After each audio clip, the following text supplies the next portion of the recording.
Hola a todos, bienvenidos a este nuevo podcast. Es Fuera del Plano. Yo soy Brigitte y pues tengo un invitado muy especial para poder inaugurar este primer episodio. Es una persona que en su momento fue mi mentor académico para la carrera. Tuvo mucha paciencia conmigo enseñándome. Él es el profesor Ian. Muchas gracias, Brigitte. De verdad me siento muy halagado de estar aquí viendo cada uno de tus logros y en esta oportunidad, esta difusión que estás emprendiendo, ¿no? Y que has tenido a bien invitarme, ¿no? En el primer capítulo. Muchas gracias. Estaré aquí listo para ver, de apoyarte con todas las preguntas que desees hacerme. No, gracias a usted más bien. No, vayamos de relleno. Empecemos a hablar sin filtros. Cuando uno empieza a estudiar diseño de interiores, empieza a tener varias expectativas, ¿no? De solamente escoger colores, de repente leer un plano simple, ver materiales y todo lo que está en el render, plasmarlo, algo sencillo que es plasmarlo en la realidad. Pero no es así, pues entonces ¿cuál sería el primer choque a la realidad en estos estudiantes que recién terminan la carrera? Ya, mira, esa pregunta en realidad es muy importante. Creo que esta fue la pregunta más importante que va directo a la vena, ¿no? Porque a veces nos lanzamos a querer estudiar la carrera porque vemos bonitos renders, nos ilusionamos con que qué bonito va a poder ser una decoración, poner cositas por aquí y por allá, cuando la realidad, no solamente dentro de las aulas, sino una vez migrando al área laboral, es muy difícil, ¿no? Muy diferente a lo que teníamos en expectativa.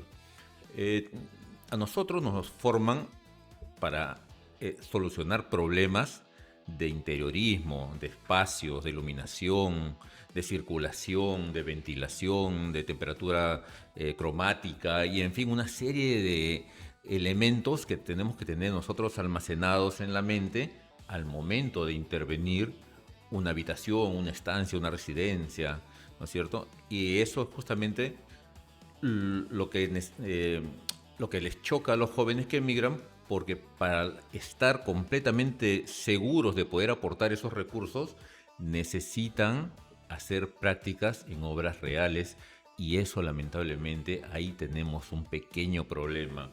Las academias, los institutos nos dicen, nos dan generosamente los mejores alcances curriculares, donde unos pueden ver que efectivamente aquí se tocan los temas que vas a necesitar y queda ahí, ¿no? De ahí terminas tu ciclo, te gradúas, pero nunca pudiste ir, medir, trazar, ver con los técnicos, colaborar en asistir a los dueños, a los clientes en temperaturas de color, en formas, en espacios, en muebles, en circulación, en una infinidad de cosas que solo se puede lograr cuando desarrollas tus horas de prácticas que en realidad deben ser obligatorias, ¿no? Y son obligatorias.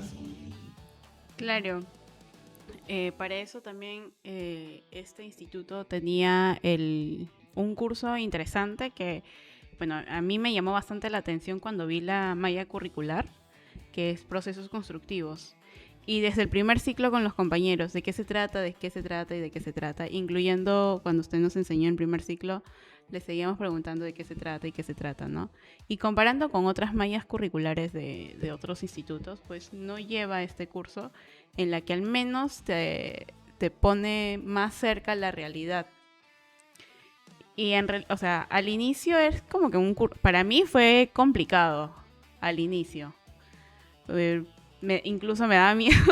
Usted nos daba el temor pero bueno, fuimos aprendiendo y eso nos sirvió bastante.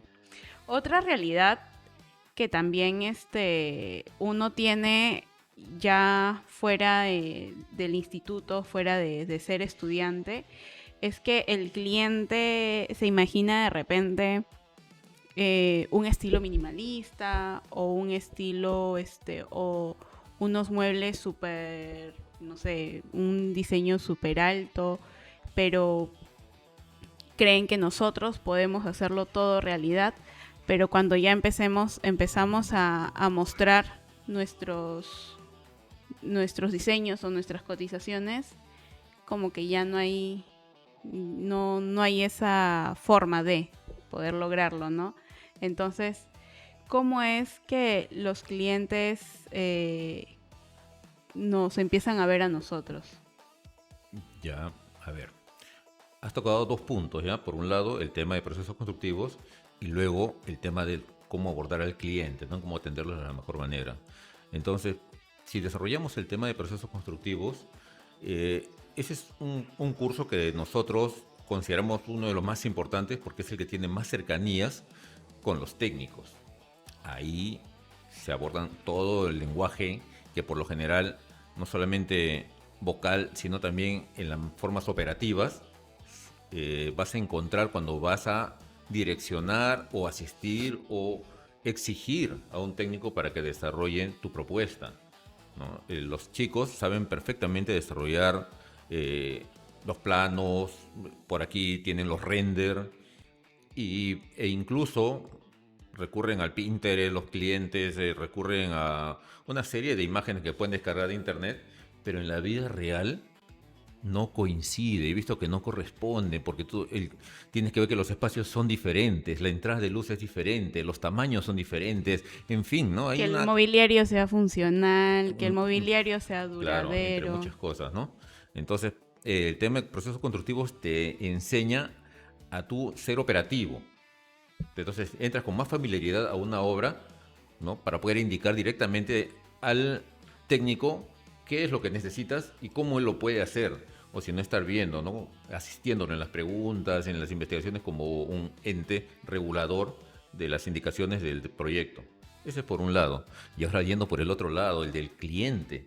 El cliente nos ve a nosotros como un agente solucionador de problemas. Yo contrasto a un diseñador de interiores y mis problemas están solucionados porque es un profesional. Tiene toda la cantidad necesaria de recursos para solucionar mi problema en la habitación de mi hijo, en mi sala, en mi cocina, en mi baño, en fin. Entonces nosotros entramos, sin embargo, el cliente no solamente tiene eso, sino que también quiere algunas propuestas, quiere personalizar su ambiente. Entonces trae al diseñador, el diseñador en ese momento tiene que respetar los gustos del cliente porque es el que al final se va a quedar a vivir ahí. Entonces, respetando sus gustos, entendiéndole, viendo el tema de psicológico, más o menos cuál es su tendencia, por dónde va el color que le gusta, ¿no? Haciendo un estudio previo al cual ya se ha sido entrenado académicamente, se puede uno asistir e inducir al cliente a lo que consideramos que es la forma que le debe convenir por los espacios, por los tamaños. No se trata de traer un mueble grande porque el cliente quiere un mueble grande. Hay que demostrarle profesionalmente que el mueble grande ocupa más del espacio necesario y con el tiempo va a limitar la circulación. Entonces, hacerle ser como entes pedagógicos, instruir al cliente, pero con la razón, entendiendo que nosotros tenemos bastante estudio sobre eso, no estamos improvisando. Claro. Vemos antropométricamente, analizando los espacios, las luces, las sombras, en fin, una serie de pautas que tiene el diseñador. Todo diseñador de interiores está preparado para hacerlo. El tema es que en base, como te decía, a conocer el campo, saber tratar al cliente, tener propuestas a la mano para ofertarle, es así como se va formando y uno ya va perdiendo el miedo, ¿no es cierto? De eso se trata. Prácticamente nos hacen ver o nos hacen notar como el psicólogo del ambiente, para poder estudiarlo, para poder entender y poder darle una propuesta, ¿no? Una propuesta en la que es como tallar también la idea del cliente, ¿no? Una propuesta en la que el cliente quiere y qué es lo que yo te puedo ofrecer como profesional. De ahí también la otra pregunta sería, ¿qué tanto pesa ese render en la vida real? Porque, como les decía, hacemos el diseño, todo bonito, todo en el papel podemos hacer todo lo que nosotros querramos, todo lo que nosotros querramos proponer al cliente, tomar las ideas del cliente, pero luego del render a la realidad, qué tan verídica es. Mira, antiguamente se decía, no, los abuelos solían decir que la imaginación es la loca de la casa, ¿no? Cuando tú puedes imaginar, uff, es más, lo- al viento, el que le pide al viento poco es un loco. O sea, imagínate y déjate llevar hasta que llegue ese momento, es lo que hacen generalmente nuestros clientes, que agarran y sueñan con una estancia bonita, intentan darle de todo, porque hay muchos accesorios para instalar. Entonces, justamente para eso va un poco saber qué es exactamente lo que se necesita, haciendo primero, ¿no? Un onboard sobre las necesidades de cada uno de los habitantes, de las estancias, de los ambientes, Mm, y luego comenzar mentalmente a hacer un mapa, ¿no? Mientras todavía no hay nada, el diseñador de interiores tiene ese recurso que ya lo ha practicado mientras hacía SketchUp, 3D Max, en fin, el programa en 3D, puede ir colocando en su mente diferentes elementos o dibujarlo, bocetearlo. o setearlo en un recurso rápido, pero mentalmente uno ya debe tener los recursos de ir visualizando qué podría ir, qué podría no, pues, cambiando aquí, cambiando allá. Tantos recursos que hay, viendo el más óptimo. Y por ahí, a medida que va escuchando al cliente, ir brindándole la propuesta adecuada, ¿no? Porque si también el cliente nota Para, que uno tartamudea o se queda callado, o no es ya se peligroso. nota Y si ya bastante. perdiste, ¿no? Pero eso también es necesario saber bastante de materiales. O sea,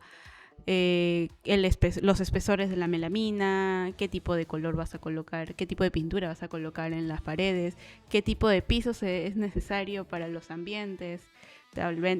Algunos colocan de repente un cerámico en un dormitorio cuando el dormitorio en sí tiene que ser cálido y además estar actualizado con las tendencias en materiales, ¿no? Y sí me ha pasado a mí en la que mi primer render, digamos, no sabía absolutamente nada. No es que no sabías, o sea, tenía ya noción de los materiales, pero no tenía las muestras. Así que qué tan importante es tener esas muestras, ¿no? En la mano para poder nosotros empezar a diseñar. Y otra pregunta también es, ¿cómo es que ellos empiezan a agarrar las experiencias en el campo? Ya, mira, observa esto. Yo he enseñado la carrera de diseño de interiores en un instituto durante 10 años. Y durante todo ese tiempo, ¿no? Tú has sido una de mis alumnas, que estoy muy orgulloso, pero durante todo ese tiempo, eh, eh, y con mis demás colegas, poníamos como norma llevar a los alumnos de forma obligatoria, ¿no? Tratando de inducirlos a que asistamos juntos a los eventos especializados en arquitectura y diseño de interiores. Entonces, no se trata de mandar solos a los chicos, porque los chicos están en formación. Si van a Casacor, como uno de ellos, ¿no? Y no saben qué van a ver, se emocionan, les da miedo preguntar, tenían que ir con uno de nosotros para indicarles las texturas, las dimensiones, las formas, las tendencias, ¿no? E infinidad de cosas, y dejarlos luego que ellos pregunten. Cosa que esa es la forma correcta en que ellos se pueden nutrir de toda esa ambientación, que no he visto que lo hagan en otro instituto, ¿no? Aunque una vez me pareció que había otro y nos encontramos también con un grupo de chicos que iban, pero es Pero complicado. mayormente suelen ir solos, o sea, sin un asesor o sin el docente para que Y les no es pueda obligatorio. acompañar. En realidad no les brindan la obligatoriedad que nosotros exigíamos, ¿no? Y para Mm, que no sea obligatorio también van a ir con nosotros en grupo. Entonces nos reunimos, íbamos e íbamos a las expos, en los diferentes eventos que se presentaban, eventos. de manera que ellos abran sus mentes, estén actualizados, porque ellos nos van a representar en el futuro. Una vez que salgan de las aulas, ese conocimiento, esa forma, esa rutina de empaparse de conocimientos, de conocer materiales, de preguntar, de soltar la lengua, eso es súper importante. Entonces, la única forma de lograr eso es primero acompañándolos. Y lo hemos acompañado desde el primer ciclo hasta el quinto ciclo, sexto ciclo. Y los chicos ya era un hábito. Se presentaba el evento, vamos todos al evento, ¿no? Y todos teníamos que ir. Y ahí no, que Sí. vayan ustedes y después hagan un informe, porque eso en realidad, pues uno va y hace el informe para todos. No se trata de eso, ¿no? Y sobre la otra pregunta, ¿cuál era la otra pregunta? Me decía sobre el campo. Sí, cómo ellos, o sea, cómo uno empieza a tener sus experiencias, cómo uno empieza a aprender de ellos. Bueno, eh, esa es la parte más difícil, la más delicada, porque esa es la que en realidad forma al diseñador de interiores. Eso es lo que le da la garantía de que él está empapado de conocimientos El y puede famoso pertinente. derecho de piso. Claro, tienen que pagar su derecho de piso, ¿no? Entonces, durante los años en que yo he estado enseñando, era mi responsabilidad llevar a los jóvenes a hacer prácticas una vez que salen de vacaciones de forma completamente voluntaria, ¿no? Y para que veas, ellos querían llevarla, sabían la necesidad y tenía que llevarme 5 o 6 chicos al taller y estar en taller y en taller y en obras durante todo el verano. Y, y de verdad ahí se notaba el grado de cómo se involucran ellos para poder desarrollar sus prácticas, ¿no? Le ponen mucho empeño. Están ahí, la sudan, aprenden a manejar las máquinas, después se les hace tan familiar las máquinas que ya ellos pueden ir a su casa y sentirse útiles, ¿no? Y aprendieron una, aprendieron otra, la otra semana aprendieron otra, saben medir, saben cómo poner un piso vinil, saben cómo poner... Y uno los ve y dice, efectivamente, estos chicos ya están operativos, ya es solo de que vayan al campo y comiencen a ejercer su carrera como debe ser, tanto formación académica como sus horas correspondientes en prácticas reales, ¿no? Entonces, eso los ayuda Y eso mucho. sirve bastante en tu currículo, porque hay algunas empresas o de repente hay algunos alumnos que quieren postular para obras como para supervisor. ¿Y cómo puedes tú demostrar que sabes el proceso de si no han trabajado antes de repente, ¿no? Claro, Si quieren empezar con prácticas de repente, quizás. Pero no, para eso el proceso, o sea, el método que usted tiene es muy interesante y la verdad es que le agradezco demasiado porque yo fui una de sus aprendices y aprendí demasiado y también me tocó mi derecho de piso, aunque uno no quiera, aunque uno sea precavido con todas las cosas, o sea, con todo el procedimiento igual toca, ¿no? Toca su derecho de piso, pagar el derecho de piso. Y ya para poder cerrar este primer bloque interesante, ¿qué consejo usted daría a estos alumnos? a ver, en realidad, el consejo creo que sería el que más lo puede nutrir es desde que empiezas la carrera, saber que es una carrera, tienes que tenerlo claro, que no es donde tú te vas a hacer un amago de arquitecto. No, no eres arquitecto. Eres diseñador de Mm, interior, eres un técnico profesional, pero eres un técnico. Entonces vas a entrar a una obra y vas a tratar con una cantidad de situaciones, tanto con el cliente, tanto con los técnicos mismos que van a realizar. Tienes que ser una guía, tienes que orientarlos, tienes que darles tú todos los alcances. Entonces eso necesita una formación. No puedes ir a una obra sin saber absolutamente nada de qué habla con el electricista, qué habla con el maestro albañil, qué habla con el enchapador, el melaminero. Uno piensa que solamente le indico y que ellos hagan lo que gusten, ¿no? Porque yo solamente estoy aquí pintado. Yo solo quiero que mi trabajo se vea tal cual mi render. Ahí está mi render y quiero que quede así como está acá. Y de eso no se trata porque surgen una cantidad enorme de situaciones en cada obra. A veces la pared está chueca y ¿cómo vas a resolver? No, que ahora de improviso viene el cliente y te dice, ¿sabes qué? Voy a cambiar el zócalo. Pero si ya había tomado las medidas entonces son cositas que tienes que saber manejar. solucionar en el Entonces, momento. tienes que saber solucionar, tienes que saber casi las medidas de todas las cosas o de la mayoría de las cosas, tienes que tenerlas mapeadas en tu mente. No puedes poner eso porque son metal. Y si el cliente, que sucede, que dice, aquí quiero poner un cuadro, y el cuadro va a ir justo donde tenía planeada la repisa, entonces ese movimiento tienes que ver dónde va a ir. Porque los clientes en realidad tienen una muy buena voluntad, pero no saben todos los análisis que se tiene que hacer, ¿no? Te pueden cambiar de Mm. posición el escritorio, pero está ahí justamente porque la luz entra por esa zona y en el día, cuando no hay iluminación eléctrica, tú puedes escribir tranquilamente, ayudado por el ingreso de luz natural. Ujú. Si te ponen al otro lado de la ventana, tú mismo te haces sombra, no funciona. O sea, te estás opacando, ya, ahí hay un problema. Por eso es que esas equivocaciones hay que saber nosotros Resolver. instruirlos de manera amena, ¿no? Que se vea que uno le puede dar un consejo siendo asistido por experiencia en campo, ¿no? Exacto. Y de eso se trata. Eso es bastante, o sea, es muy razonable. Está en todo lo cierto. Gracias por la sinceridad, profesor. Aún ya prácticamente somos colegas y yo sigo llamándole profesor. No, muchas Yo gracias, sigo Andrew, ¿no? aprendiendo de usted, de verdad. Muchas gracias por este primer episodio. Espero verlo en la próxima.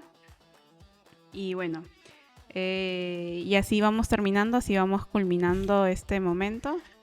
Quiero agradecerte a ti, Brigitte, por la oportunidad y ojalá que no sea la primera vez. Hay muchísimo que ver solamente en diseño de interiores, que es un campo que dura años y que las preguntas, ahora que tu público va a comenzar a hacer consultas, ¿no?